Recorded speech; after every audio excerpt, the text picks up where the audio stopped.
Please join me to welcome our next speaker, the Deputy Secretary General of the Assyrian Universal Alliance, Mr. Hermiz Shahen.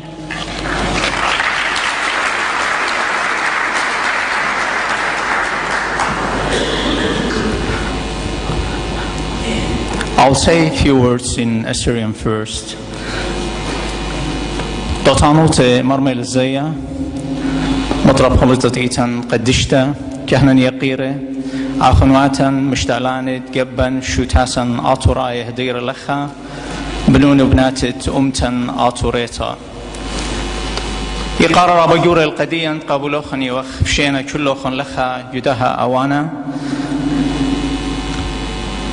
اتمجد أهول اتملتن وإن خكمة خبران أختيتانا بديو والطب الدين بتايا قديا هدية قد من ياند عروق الدين قد يطيتن أخشي جمد خدن تريشا باتي أمو سري خمشاء ألبي إينا بولطة وإينا بخايق وخا أهول رابا خربة جو جداني خد إلاناني جو راولي جو طوراني لينا بضايا إيكا خميلة خهد خمنيانا منيانت عروق خينة دينا بخواشة ملتن ويزداي وشبك وملت خينة الله المنطلما ألبي برناشوتا ألما مجد حيوري إينا مصياتي إينا رابا قيسي بطلابخ من كل ابن أمتن أخنا أخ تخبلاخ جو خقلت بوليطيقة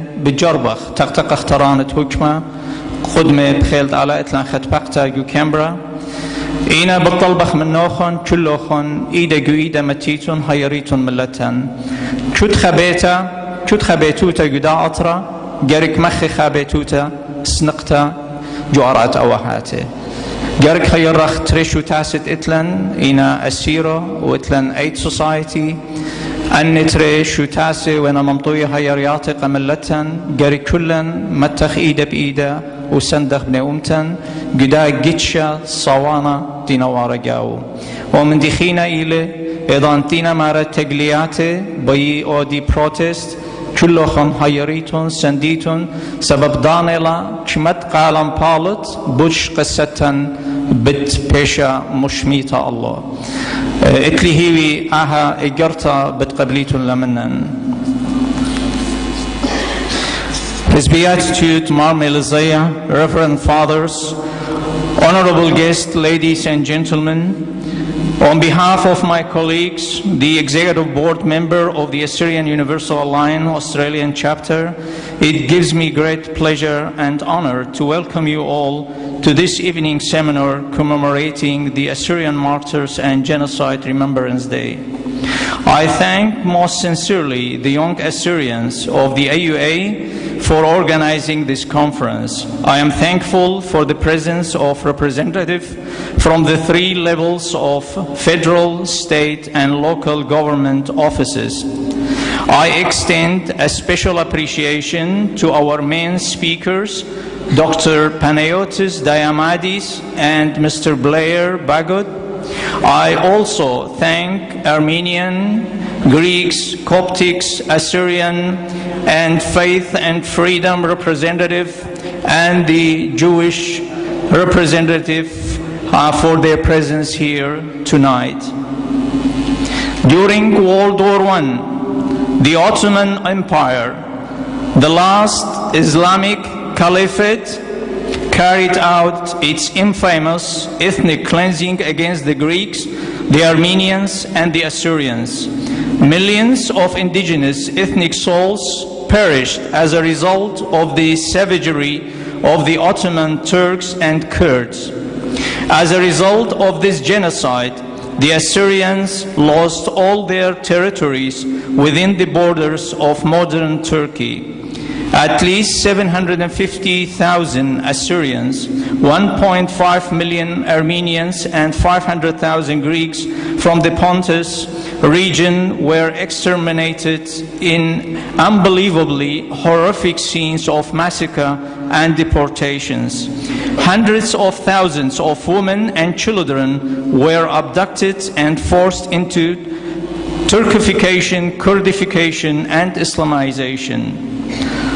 The World War II Holocaust may have been prevented had mankind risen to the mission of brotherly solidarity and learned lessons from the tragic events of the genocide committed against these three nations.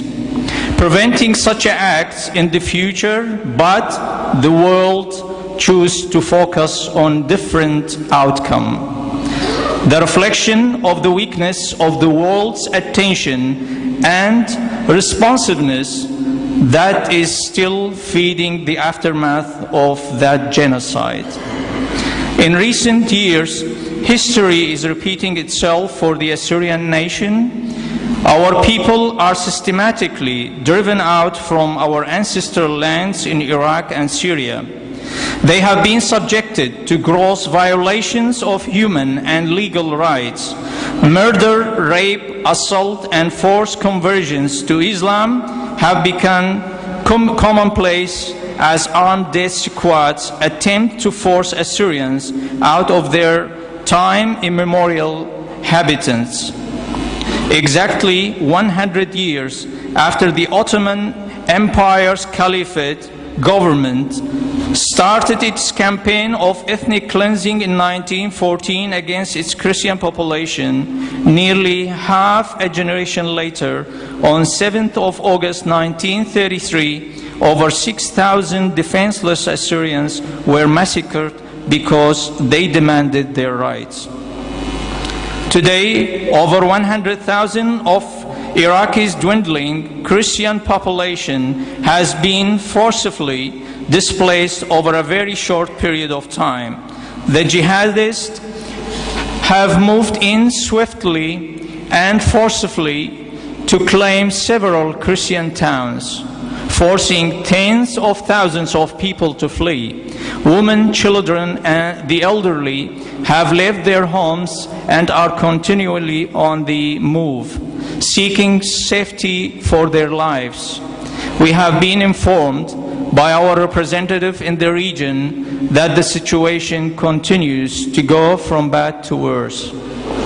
4 days ago, on August 7, 2014, Iraqi's parliament passed by majority vote the resolution introduced by the Yazidi MP Vian Dakhil, condemning and calling the action of ISIS crimes against humanity. The resolution calls on the international community to persecute ISIS and to hold responsible the states and institutions that support or finance its activities. 4 days ago, on August 7, 2014, the US President authorized airstrike against the forces of these merciless criminals.